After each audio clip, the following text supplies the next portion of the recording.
dedim ben. Sen ne için men şöyle o zadet değil. Şunun sağdığından et o zadet. Ben sana gepleşen dedim mi? Dursa silap. Dur onda ne için men çıkardım?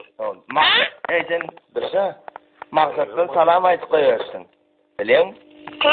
Sen. Bak sen men maksat şu uncağısın men maksattan sana O telefonda gepleşipsin ha? Gepleştiğin telefonda biliyor musun? Allah. Ben seni vapşete soramak. Maksatdan sen sorap da salam aytıydın. Men sen soramak salam aytsa silava dedim. Men sen sor. Ay tam maksadın o zaten silap sen sorap yordun. Aldat duralım ben seni soramam. Men sen ulan seçesin men ağın. İslam ağın sen yani prosta gepleşeyin deyip şey derdin de. Onda ne anda koyuyorlar da bir şey. Koyuyor. Yani sen birinci gün ya mektevar verersen vapşete mektevar hali. Görüm sen mektevarın bunun maskalarını çıkarın kızın yanında arattır hali. Çıkarmaz değil mi? Dursa silap. Dursa şermende olma gayret. Ben şermende olamak. Balan geyse. Dursa ben balam olsun gey Kudaya şükür. Dura sen adam üstünden gülecek oluyor mu?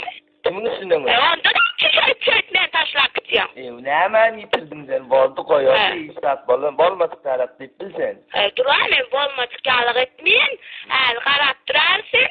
Men sen öyüne canat bizar ediverin. Gerektiyse öyüne dammarın. Karattırırsın. Men ulan oyunun yaman dengeliptir sen. Hey. Sallı. Öyün dengine de gelmedi. Gelme.